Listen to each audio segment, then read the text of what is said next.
Hello, everyone. Welcome to a segment that I'm calling Where God Stands. What we're going to be studying in this segment of our Bible study, as we've started a new quarter, I want us to look at some of the minor prophets. I feel like, this may just be me, that we don't study the minor prophets a lot. Occasionally we'll pick up one or two and reference them, but I want to go into the study of these three books a little deeper than what we've ever done in the past. Now, that being said, I will not, since I'm doing three of the minor prophets, I don't have time to go super deep into them, but I do want to go deeper than I think most people know. So the three books that we're going to be studying are Hosea, Obadiah, and Joel. These are three books that I picked because I feel like they don't get a whole lot of attention. Back in college, I had an opportunity to take a minor prophets class, and we read these books and a couple others several times over and over and over again. And I thought we could benefit from looking at these minor prophets. Now, the word minor prophets, as you know, doesn't mean anything in general. They were just as much prophets as anybody else, but it was just some little was written about them. The 12 were written on one scroll, where books like Isaiah or Jeremiah were written on their own individual scrolls. And so I want to start off by looking at Hosea. The book of Hosea is written about Hosea the prophet, who was called in to speak on behalf of God during one of Israel's most difficult times.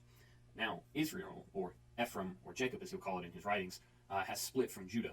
You can read about that in 1 Kings chapter 12. And Hosea is prophesying during one of the reigns of one of the worst kings that Israel's ever seen, Jeroboam II. And we know this, that in 722, that the Assyrian Empire is going to come in and overthrow them. Now, Hosea has seen all of that, and he's laying out for them God's will and God's plans for them, and asking them to come back. You can read about Assyria coming in and conquering Israel in 1 Kings chapter 14, starting there. And so this is a story that is happening that we can go to other sections in the Bible and read about.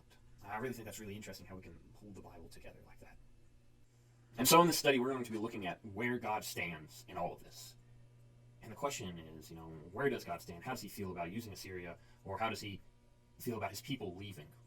And so the two questions that I'm really going to be looking at, first off, is have we ever studied the minor prophets? Have you ever looked and said, hey, there's these 12 books, and they're really short. Maybe I just won't read them. Or have you ever sat down and said, you know what, I'm going to study these. Nobody studies these. I want to know about them. And so we're going to some obscure part of the Bible, I guess, that people don't really look to or read a whole lot. And I want us to see that the entire Bible has relevance. So the first one is, have you ever read these?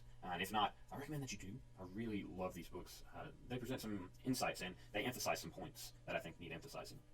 My second question is, using other people to conquer territories. Is this a way that God should be acting? Is this a way that you think God should act? I want to hear your opinion.